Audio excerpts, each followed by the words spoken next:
Assalamualaikum warahmatullahi wabarakatuh. Perkenalkan, nama saya Akbar Dwiki Mardika. Saya dari kelas G. NIM saya 2401111000293. Saya mendapatkan tugas UTS mata kuliah Hukum Tata Negara. Di sini saya ingin membacakan jawabannya. Nomor yang pertama, 1A. Unsur adanya kesempatan untuk dipilih dan menduduki jabatan tertentu di Indonesia sudah terpenuhi, meskipun dalam pelaksanaannya terdapat berbagai tantangan. Berikut adalah penjelasan mengenai unsur tersebut, bukti-bukti, serta dasar hukumnya. Yang pertama, pemilihan umum, pemilihan presiden, wakil presiden, kepala daerah, anggota legislatif lainnya dipilih langsung oleh rakyat. Hal ini mencerminkan prinsip demokrasi serta memberikan kesempatan bagi semua warga negara untuk dipilih melalui proses pemilu. Pelaksanaan pemilu di Indonesia diatur melalui Undang-Undang Nomor 6 Tahun 2020. Sementara itu, pemilihan presiden dan wakil presiden, DPR, DPD, dan DPRD terdapat pada UUD Pasal 22E Ayat 2. Yang nomor 1B, unsur tentang adanya sumber informasi di negara demokrasi sangat penting karena beberapa alasan yang mendasar yang berkontribusi pada kualitas dan efektivitas sistem demokrasi. Sumber informasi adalah pilar penting dalam demokrasi karena mendukung partisipasi publik, membangun pengetahuan politik, menjaga akuntabilitas pemerintahan, serta menciptakan ruang untuk diskusi dan debat. Oleh karena itu, memastikan akses terhadap informasi yang berkualitas adalah kunci untuk memperkuat sistem demokrasi di suatu negara. Hal tersebut sudah tercapai, tetapi masih saja terdapat masalah dalam pelaksanaannya. Berikut adalah bukti beserta sumber hukumnya. Bukti yang pertama, media massa di Indonesia berfungsi sebagai sumber informasi utama yang menyediakan berita dan analisis tentang kebijakan pemerintah, isu sosial, dan politik.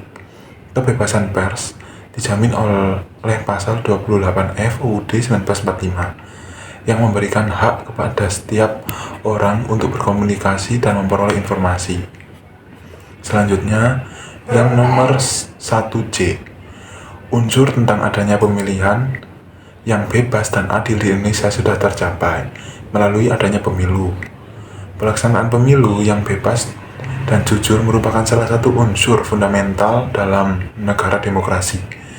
Di Indonesia, prinsip ini diatur dalam berbagai undang-undang dan asas pemilu yang bertujuan untuk memastikan bahwa setiap suara rakyat dihargai dan diakui secara adil.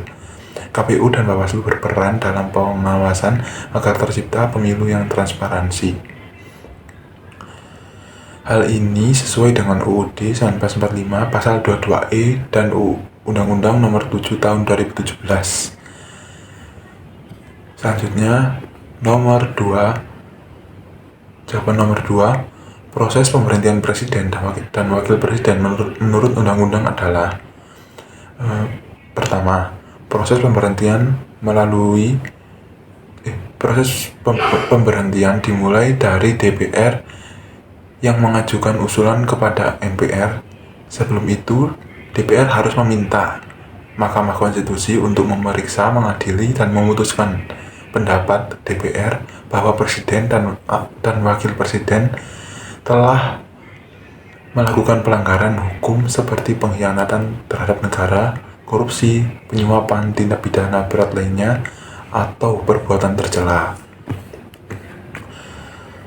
Yang kedua, Mahkamah Konstitusi memutuskan apakah presiden atau wakil presiden terbukti melakukan pelanggaran hukum atau tidak. Jika terbukti, DPR dapat melanjutkan proses dengan mengadakan sidang paripurna untuk meneruskan usul pemberhentian kepada MPR. Yang ketiga, MPR wajib menyelenggarakan sidang paripurna paling lambat 30 hari setelah menerima usulan dari DPR. Dalam sidang ini, Presiden dan Wakil Presiden diberi kesempatan untuk memberikan penjelasan terkait usulan pemberhentiannya. Yang keempat, keputusan pemberhentian diambil dalam rapat paripurna MPR yang dihadiri sekurang-kurangnya 3 atau 4 dari jumlah anggota yang disetujui oleh sekurang-kurangnya 2 atau 3 dari anggota yang hadir. Jika presiden atau wakil presiden tidak hadir untuk memberikan penjelasan, rapat tetap berlangsung dan keputusan tetap dapat diambil. Proses pemberhentian melibatkan dua lembaga penting, yaitu DPR sebagai representasi legislatif dan Mahkamah Konstitusi sebagai lembaga yudikatif yang berfungsi untuk mengawasi tindakan eksekutif, yaitu presiden dan wakil presiden. Hal ini sesuai dengan sistem check and balance. Selanjutnya yang nomor 3, berdasarkan pada nilai kesamaan, masyarakat memiliki kesamaan di hadapan hukum. Hak untuk bekerja dan kesempatan yang sama dalam pemerintahan. Artinya, semua masyarakat tidak dibedakan berdasarkan latar belakang, agama, ras, dan golongan.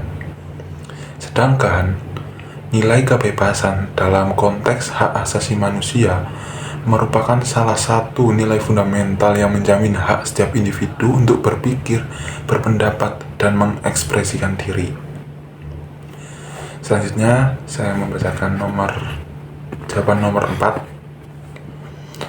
Yakni HTN mempelajari negara dalam keadaan diam, atau dalam istilah Latin dikenal sebagai stat in res.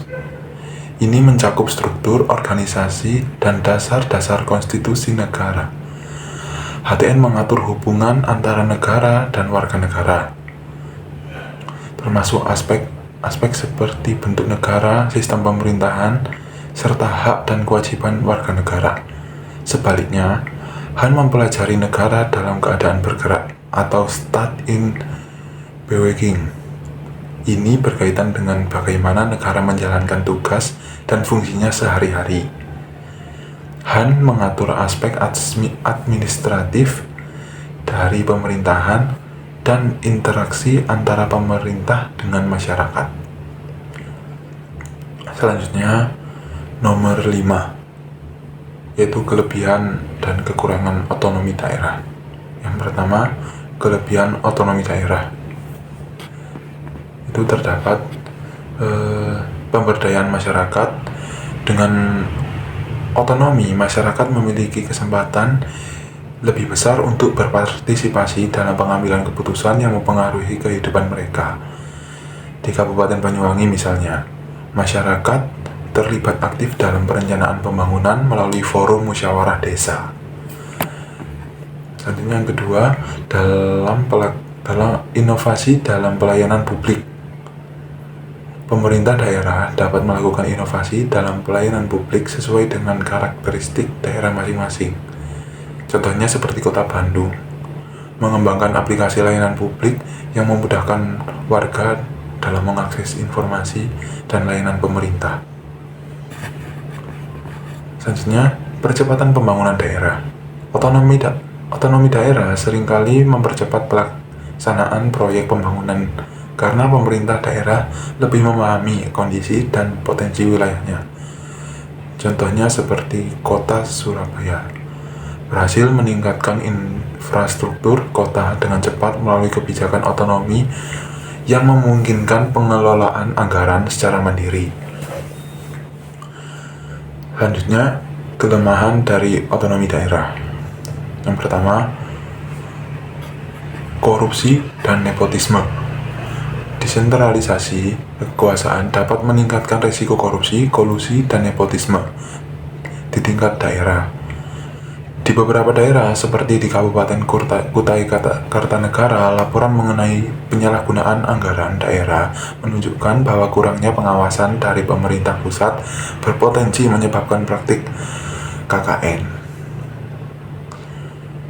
Selanjutnya yang kedua, potensi disintegrasi bangsa. Otonomi daerah dapat memicu potensi disintegrasi jika kontrol dari pemerintah pusat lemah. Kasus di Papua menunjukkan bahwa ketidakpuasan terhadap pemerintah pusat bisa menyebabkan gerakan separatisme yang mengancam integrasi nasional. Hal-hal tadi adalah jawaban-jawaban saya mengenai soal yang diberikan dosen saya di aplikasi Google Classroom.